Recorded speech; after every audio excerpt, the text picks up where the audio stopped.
एक समय की बात है, भगवान बुद्ध एक पीपल के वृक्ष के नीचे शांत भाव से ध्यान में बैठे थे। हवा धीमी थी, माहौल गंभीर था।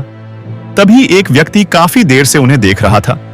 उसके मन में एक सवाल था जो उसे अंदर से कचोट रहा था। वह पास आया और बोला, हे भगवान बुद्ध, क्या सच में स्वर्ग और नरक होते हैं?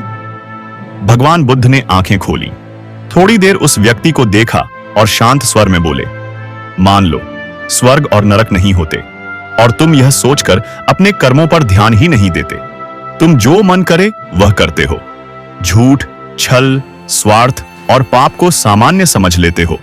बुद्ध बोले, अब मान लो इसी तरह जीते जीते एक दिन तुम्हारा समय पूरा हो जाता है। तुम इस दुनिया को छोड़कर चले जाते हो। थोड़ी देर रुककर बुद्ध ने कहा, और अब मरने के बाद तुम्हें पता चलता है कि स्वर्ग और नरक तो सच में मौजूद हैं। बुद्ध ने धीरे से पूछा, अब बताओ तुम क्या करोगे?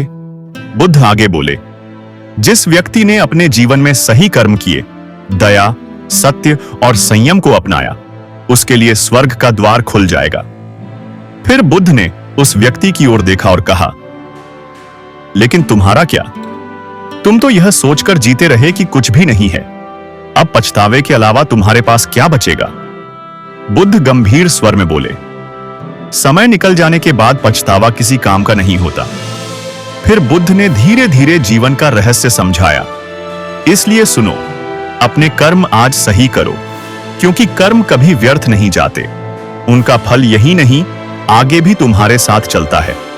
बुद्ध बोले, जब तुम ईमानदारी से जीते हो, किसी को बिना स्वार्थ मदद करते हो और अपने कर्तव्य सही से निभाते हो, तो तुम इसी दुनिया को स्वर्ग जैसा बना देते हो। बुद्ध ने कहा, और जब तुम गलत कर्मों में फंस जाते हो, तो चाहे कितना भी धन, सत्ता या सुख हो, तुम्हारा मन नरक में जीने लगता है। अंत में भगवान बुद्ध ने कहा, स्वर्ग और नरक कहीं दूर नहीं है, वे तुम्हारे कर्मों से यहीं जन्म लेते हैं।